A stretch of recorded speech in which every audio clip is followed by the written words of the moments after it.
Topic इसी से related है। इसका एक टॉपिक है जिसको हम लोग जानते हैं क्रिटिकल एंगल। क्रिटिकल एंगल, ठीक है। अभी जो क्रिटिकल एंगल होता है वो रिफ्रैक्शन का थोड़ा सा क्रिटिकल फिनोमिना ही हम लोग बोल सकते हैं, इसीलिए उसको क्रिटिकल एंगल कहते हैं, है ना। ठीक है, कुछ क्रिटिकल टाइप का कुछ हो रहा है। अभी आप ऐसे देख रहे हो कि अगर हमारे पास में यहाँ कंसीडर कर दिया जाए, बिल्कुल प्रॉपरली कंसीडर कर रहे हैं, क्लियर, क्रिटिकल एंगल के लिए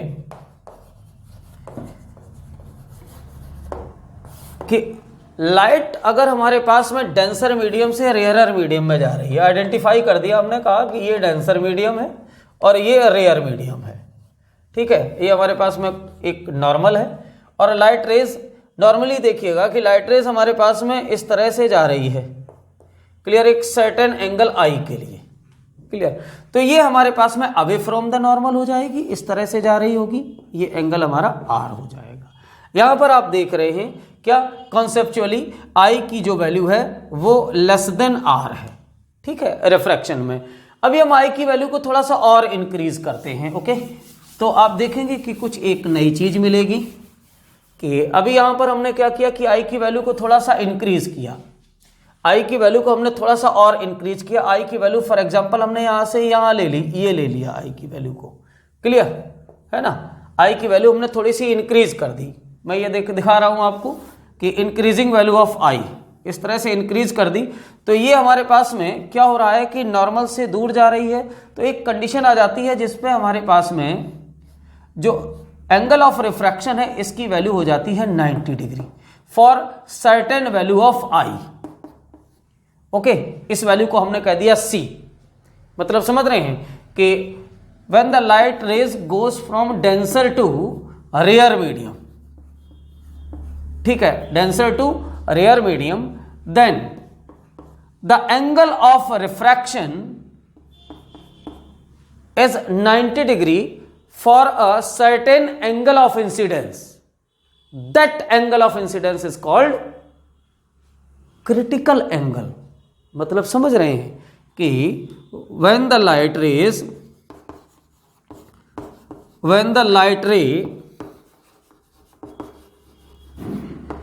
goes from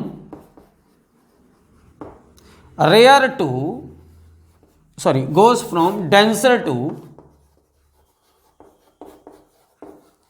rare medium, denser to rare medium, मेरे दोस्त एकदम कंफ्यूजन क्लियर होगा किसी भी टाइप का, rare medium, then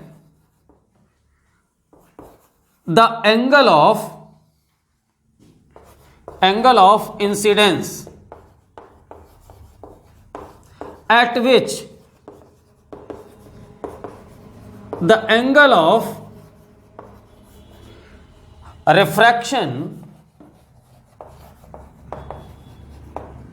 is 90 degree, angle of refraction is 90 degree,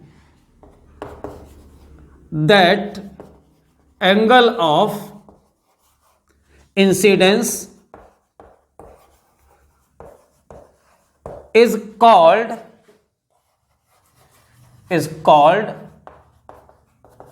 critical angle, ठीक है, represent by C, इसको C से दिखाते हैं, क्लियर। जरा इसकी एक बार छोटी सी स्टडी कर ली जाए तो आप यहां से देखेंगे, बहुत मजेदार एकदम कॉन्सेप्ट है, बढ़िया सा, कि हम जानते हैं ना Snell's law, sine i upon sine r is equal to, ठीक है, आप जानते हैं अकॉर्डिंग टू स्नेल्स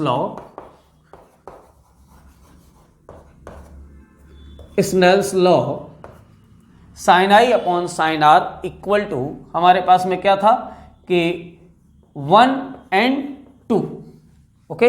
इसको हम लोग जानते हैं, कभी कभी इसको हम लोग बोलने लगते हैं कि ये हमारे पास क्या होगा, n, क्लियर। तो अब यहां पर हमारे पास में क्रिटिकल एंगल की कंडीशन देखते हैं, ठीक है।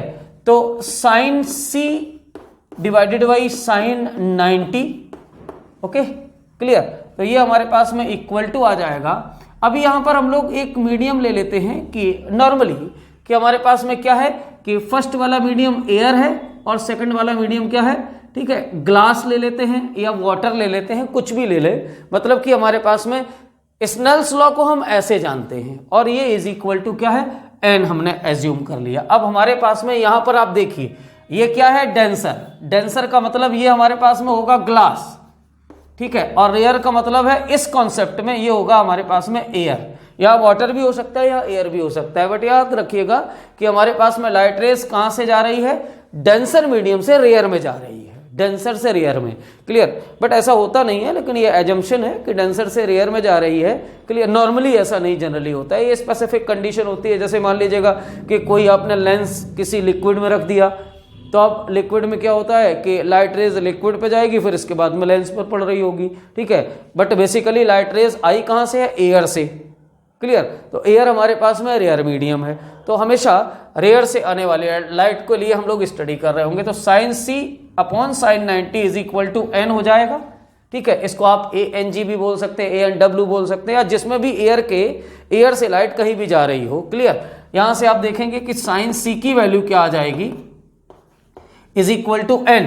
तो C इज इक्वल टू कह सकते हैं हम लोग। अब हमारे पास में होता क्या है कि हमारे पास एक्चुअल में जो होता है ये 1n2 है, मतलब कि ANG है, ठीक है। क्रिटिकल एंगल के लिए हमारे पास में होना चाहिए क्या कि GNA। आप जान रहे हैं ना, ये हमारे पास क्या होना चाहिए, GNA। कहां से आ रहे हैं हम लोग, ग्लास से एयर में, तो ये हमारे पास क्या हो जाएगा, GNA। Okay, GNA। क्लियर, समझ रहे हैं। तो C की वैल्यू अगर हम लोग निकालते हैं कि C is equal to sine inverse of GNA, और आप जानते हैं कि ANG इक्वल टू अगर N है तो GNA इक्वल टू हमारे पास क्या होगा कि since ANG is equal to N, तो therefore GNA is equal to 1/n। Clear, तो हम यहां से बोल सकते हैं कि C is equal to sine inverse of 1/ANG। ये पलट देता है इसको, ठीक है, उल्टा हो जाएगा, रेसिप्रोकल हो जाएगा, साइन इनवर्स 1/n भी बोल सकते हैं। ये हमारे पास में दोनों ही फॉर्मूले क्रिटिकल एंगल के लिए स्टडी किए जाते हैं, दोनों के तीनों कर सकते हैं आप, जो भी आपको अच्छा लगे। ये स्टैंडर्ड फॉर्मूला है, मतलब light rays goes from to the denser medium to rare medium. Okay, तो ये हमारे पास में इस तरह से आ जाएगा। ये क्रिटिकल एंगल का कंसिडरेशन हुआ। अभी अगर हम लोग इस एंगल को और बढ़ा देते हैं तो निश्चित रूप से कि ये जो लाइट रेज इस वाले के लिए 90 डिग्री पे गई थी, तो इस पर कुछ इस तरह से डेविएट होकर के कुछ इस तरह से जाएगी, अपने सेम मीडियम में रिटर्न हो जाएगी।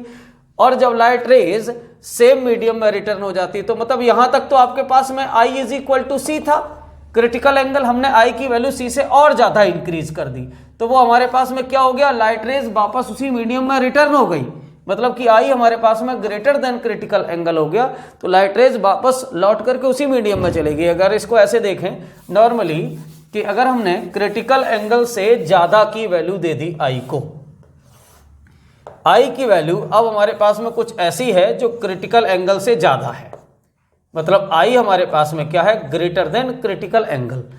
तो हमारे पास में लाइट रेज 90 के बाद अब ये इस तरह से इस मीडियम में कुछ चली जा रही होगी। तो इस वाले फिनोमिना को ये आपके पास में याद रहना चाहिए कि डेंसर मीडियम है, क्लियर, और ये हमारे पास में रेयर मीडियम है, और I की वैल्यू जो है वो ग्रेटर देन क्रिटिकल एंगल है।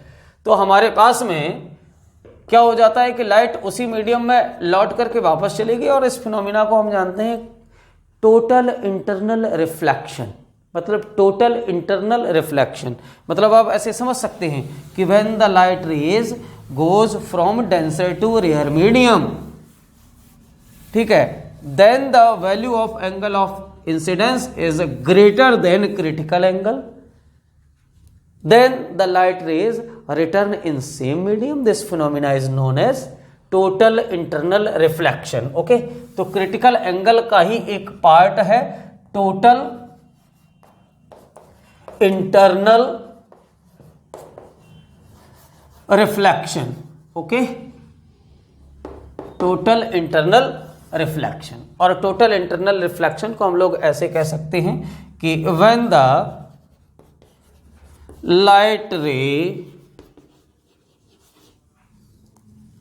Goes from denser to rare medium, then the angle of incidence greater than critical angle, the refracted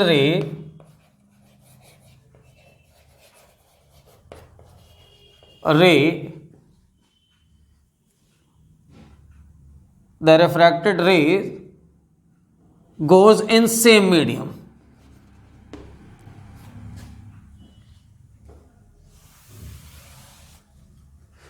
When the light ray goes from denser to rarer medium, then the angle of incidence greater than critical angle, then light ray bend in same medium.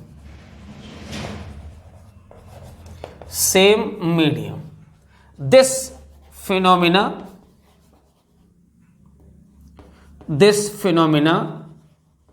is known as total internal reflection. Okay, तो TIR की कुछ important conditions हैं, इनको आप याद रखेंगे। TIR की important condition 2 हैं। क्या है कि लाइट रे जो है, नेसेसरी और सफिशिएंट कंडीशन कि लाइट रेज, ठीक है, गोज फ्रॉम, ये याद रखिएगा, goes from denser to rare.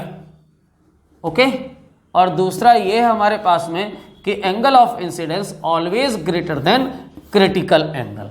तो ये हमारे पास में टोटल इंटरनल रिफ्लेक्शन था। तो यहाँ तक हम लोग अच्छे तरीके से स्टडी कर लेंगे और इसके बाद में रिफ्रैक्शन से रिलेटेड जितनी भी चीज़ें हैं, लेंस हैं और भी डिफरेंट टाइप के फिनोमिनाज हैं, उन सब की हम लोग स्टडी कर रहे होंगे। सबसे पहले हम लोग स्टडी करेंगे refraction through the plane surface of glass या वाटर हैं जितने भी, फिर इसके बाद में हम लोग स्फेरिकल सरफेस की स्टडी कर रहे होंगे, फिर प्रिज्म को पढ़ रहे होंगे। ओके, चलिए, तो तब तक आप इसको पढ़िए अच्छे से, नोट्स बनाइए, बढ़िया समझिएगा। इससे रिलेटेड कुछ न्यूमेरिकल्स प्रॉब्लम्स होंगे, वो नेक्स्ट वीडियो में आएंगे। तब तक हंसिए, हंसाइए, ऐश कीजिए। Thank you.